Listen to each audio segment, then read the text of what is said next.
Bismillahirrahmanirrahim. Yang saya hormati Sahibul Hajat kita, Tuan Guru Haji Ahmad Fathahillah SEMBA selaku Ketua Umum. Yang saya hormati tamu terhormat kita, Dato yang jauh-jauh dari KL datang. Yang saya hormati guru kita Kiai Haji Muhammad Syukur Abdullah. Alhamdulillah makin muda. Guru kita Kiai Haji Sukti dan para tamu undangan, dan Umi kita adalah Umi Yuni yang sudah memberi semangat kepada kita semua. Assalamualaikum warahmatullahi wabarakatuh.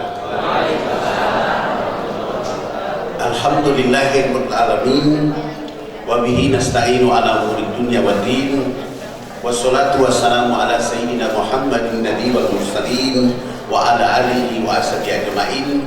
Allahumma sholli wa sallim wa barik ala sayyidina wa maulana Muhammad wa ala alihi wa ashabihi ajma'in. Di milad ke-17 ini, selain bersyukur kepada Allah, kita juga harus melakukan semangat kebangkitan untuk menyapa seluruh rakyat Indonesia dengan bekal. Karena hari ini saya ingin kembali mengulangi kata-kata saya bahwa tidak ada penyakit di dunia ini yang namanya Rahman, Rahim. Tidak ada. Semua penyakitnya tidak beridentik dengan agama Islam. Corona belum masuk Islam ya.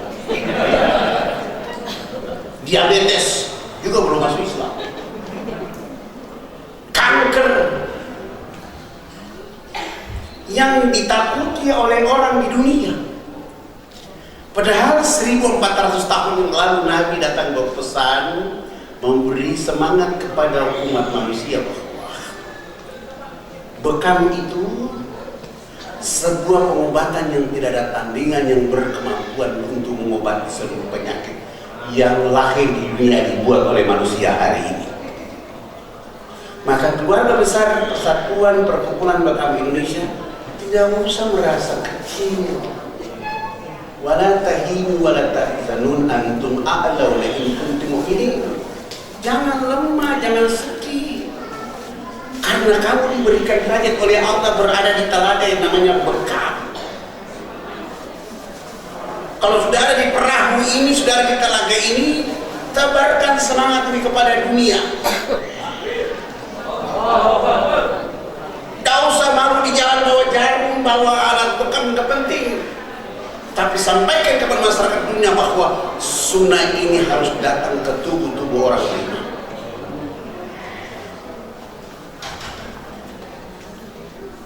Maka itu Perkumpulan Bekam Indonesia yang hadir. Pertama, kampanye kepada semua orang. Saya cerita dulu, makanya saya minta waktu tambah 7 menit tadi. Ada satu ibu berobat ke Penang di Malaysia, Cina, Guangzhou, Inggris, Jerman. Tiba-tiba datang ke rumah Ustadz Fadlan yang tidak seindah hospital rumah sakit yang indah itu. Saya tidak akan bisa sembuh di tempat ini karena saya sudah berobat ke Penang, ke Inggris, ke Jerman, ke Belanda. Mana mungkin saya sembuh di tempat ini? Lalu saya bilang sama ibu sudah menghabiskan biaya begitu banyak ke luar negeri, apakah anak ibu sudah sembuh? Tidak. Berarti ada yang salah dari ibu. Ada yang kosong dari ibu. Apa penyakit anaknya? 7 tahun tidak bisa tidur gara-gara narkoba.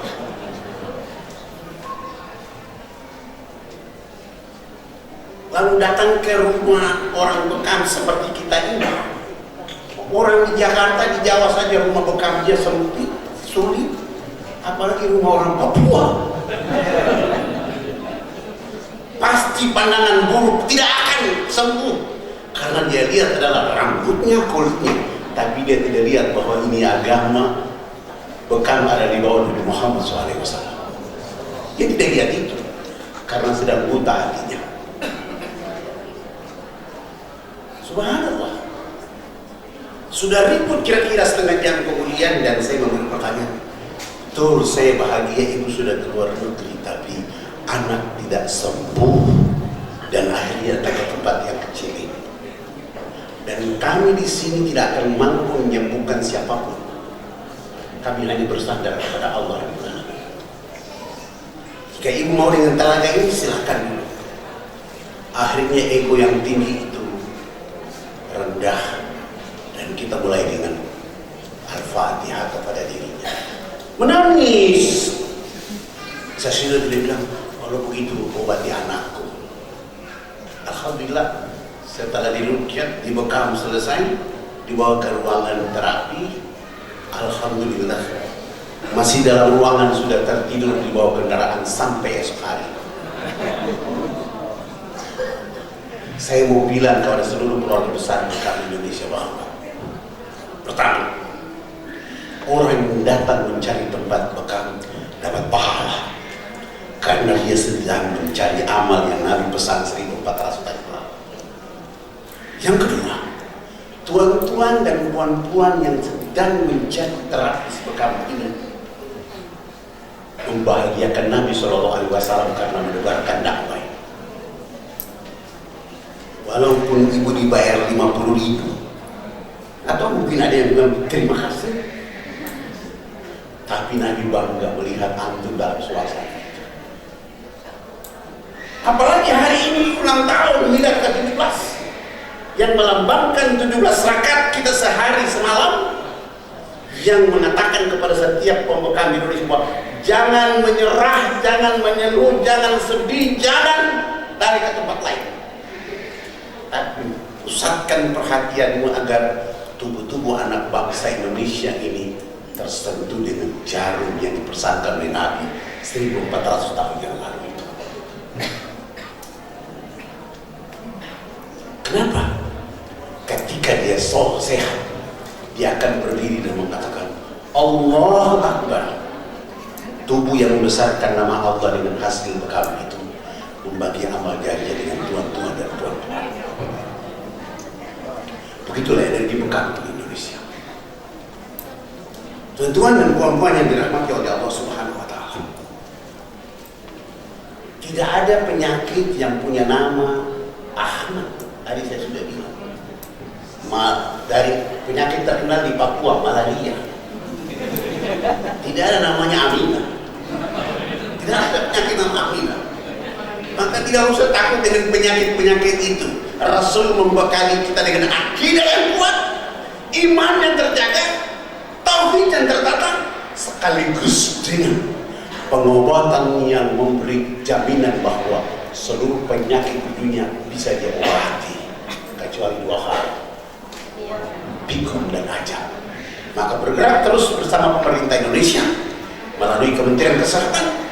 Mereka menggunakan kesehatan modern, tapi kita kampanye seluruh republik dari pinggiran kota dan perbatasan negeri ini bahwa NKRI dan bekam menjadi kekuatan untuk bangsaan Indonesia.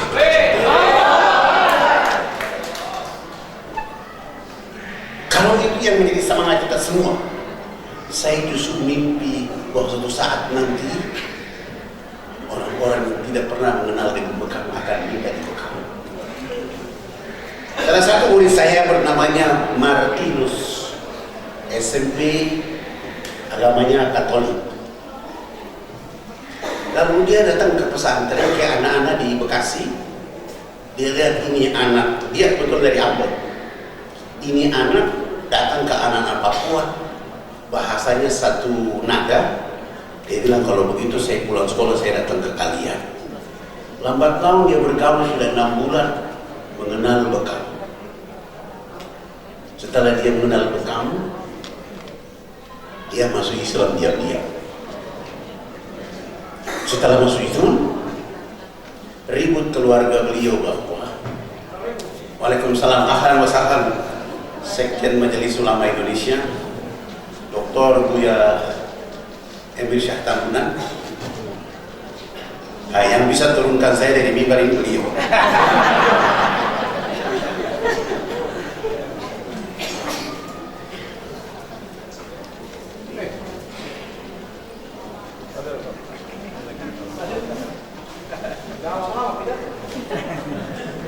Alhamdulillah, awalnya dibenci oleh keluarganya karena dia sudah masuk Islam. Setelah masuk Islam, menikah dengan istri yang pakai cadar dan tidak kelihatan wajahnya kecuali biji matanya. Lalu dia bawa ke rumah orang tuanya, dan saat itu orang tuanya sedang rapat. Lalu mereka berkata, itu siapa yang datang? Oh, Martin bersama istrinya. Kenapa dia nikah dengan perempuan yang Islam? Lalu ayah menyampaikan bahwa anak saya sudah masuk Islam. 3 hari kemudian bapaknya jatuh sakit, dibawa ke dokter, tidak sembuh. Dibawa ke tabib juga tidak sembuh. Datanglah Martin dengan alat bekam yang jumlahnya 24 itu. Dia bilang kepada bapaknya, tapi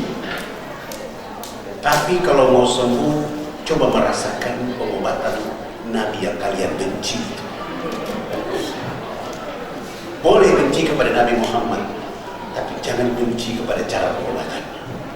Kalau papi mau ikuti cara ini, saya yakin papi akan sembuh. Dengan mengucapkan Bismillahirrahmanirrahim, dia cukur rambut papinya, lalu bekam yang paling besar diletakkan di kepala, dan pada akhirnya ke ujung kakinya. Setelah bekam selesai, papi yang tadi di tempat tidur itu akhirnya berjalan keliling rumah. Martin, saya sudah sehat. Doakan saya supaya saya juga dapat hidayah seperti engkau, Martin. Assalamualaikum warahmatullahi wabarakatuh.